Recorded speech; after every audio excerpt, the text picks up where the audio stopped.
ఈ నెల 16వ తారీఖు నుంచి స్టార్ట్ అయిన కురుమూర్తి బ్రహ్మోత్సవాలు 19వ తారీఖు అలంకరణ ఉంది. అదేవిధంగా 21 నాడు ఉద్దాల కార్యక్రమం పెద్ద ఎత్తున జరుగుతుంది. ప్రతి సంవత్సరం కూడా ఉద్దాల కార్యక్రమానికి ఒక పాలమూరు జిల్లా నుంచే కాకుండా మిగతా రాష్ట్రాల నుంచి కూడా తెలంగాణ వ్యాప్తంగా కూడా లక్షలాది మంది వచ్చే ఆనవాయితీ. పేదల తిరుపతిగా భావించే కురుమూర్తి స్వామిని దర్శించుకొని వారి ఆశీస్సులు తీసుకోవాలని సామాన్య జనం చాలా పెద్ద ఎత్తున వస్తూ ఉంటారు. కానీ ఈసారి కరోనా నేపథ్యంలో ఆల్రెడీ సెకండ్ వేవ్ స్టార్ట్ అయిన కారణంగా ఒక లిమిటెడ్గా, అంటే పోయినసారిలాగా లక్షల మంది రాకుండా జాగ్రత్తగా రావాలని కోరినాం. వచ్చే ప్రతి భక్తుడు కూడా తప్పనిసరిగా మాస్క్ ధరించాలి, శానిటైజర్ వాడాలి, సోషల్ డిస్టెన్స్ అనేది కంపల్సరీ మెయింటైన్ చేయాలని జిల్లా యంత్రాంగం కానీ, అధికారులు కానీ, ప్రజాప్రతినిధులు కానీ అందరూ కోరడం జరిగింది.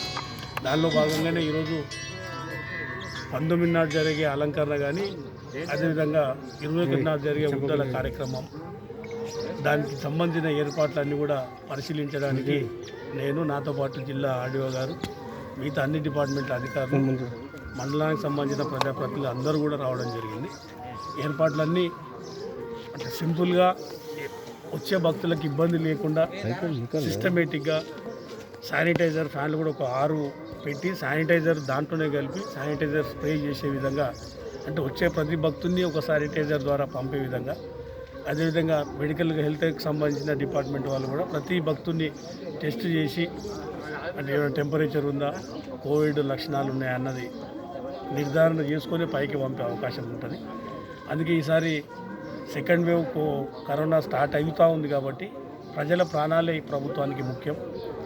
పండుగలతో పాటు ప్రజల ప్రాణాలు చాలా ముఖ్యం. మొదటి వేవ్లో కరోనాతోటి ఇబ్బంది పడ్డ వాళ్ళు, ప్రాణాలు కోల్పోయిన వాళ్ళు చాలామంది ఉన్నారు. వాళ్ళ బాధ వర్ణనాతీతం. అందుకే కొంచెం కష్టమైన, నిష్ఠూరమైన కూడా ప్రభుత్వం కానీ, అధికారులు కానీ, మేము కానీ కొన్ని నిర్ణయాలు తీసుకోవాల్సి వచ్చింది. సామాన్య ప్రజానికం పెద్ద మనసుతో అర్థం చేసుకోవాలి. గుంపులుగా రావద్దు. వచ్చే ప్రతి భక్తుడు కూడా సోషల్ డిస్టెన్స్ పాటిస్తూ మాస్క్ తప్పనిసరిగా వేసుకొని రావాలి. అందుకే క్రౌడ్ ఎక్కువ ఉంటుందనే ఈసారి ఇక్కడ దుకాణాలకు కూడా పర్మిషన్ ఇవ్వలేదు. ఎందుకంటే ఈ జాగ్రత్తలు పాటిస్తేనే ప్రజలకు మంచి జరుగుతుంది అన్నది ఆలోచన చేసే ఇవాళ ప్రభుత్వం నిర్ణయం తీసుకున్నారు. కాబట్టి పెద్ద మనసుతోటి ప్రజానీకం కూడా అందరూ అర్థం చేసుకొని ఈ ఉత్సవాలను విజయవంతం చేయాలని కోరుకుంటూ, తప్పనిసరిగా గుంపులుగా పోయినసారిలాగా లక్షలాది మంది రావడం ఒకటే రోజు కాకుండా మనకు కంటిన్యూగా దేవుని దర్శించుకోనికి అవకాశం ఉంటుంది. బ్యారికేడ్లు పెట్టారు, మనిషికి సోషల్ డిస్టెన్స్ పెట్టుకొని మనం దర్శించుకునే అవకాశం ఉంటుంది.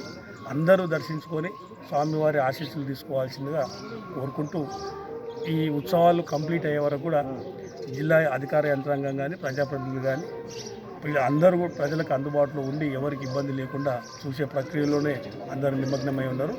సామాన్య జనాలు, బాధ్యత గల పౌరులు మీరందరూ కూడా సహకరించాలని మరొకసారి కోరుతారు.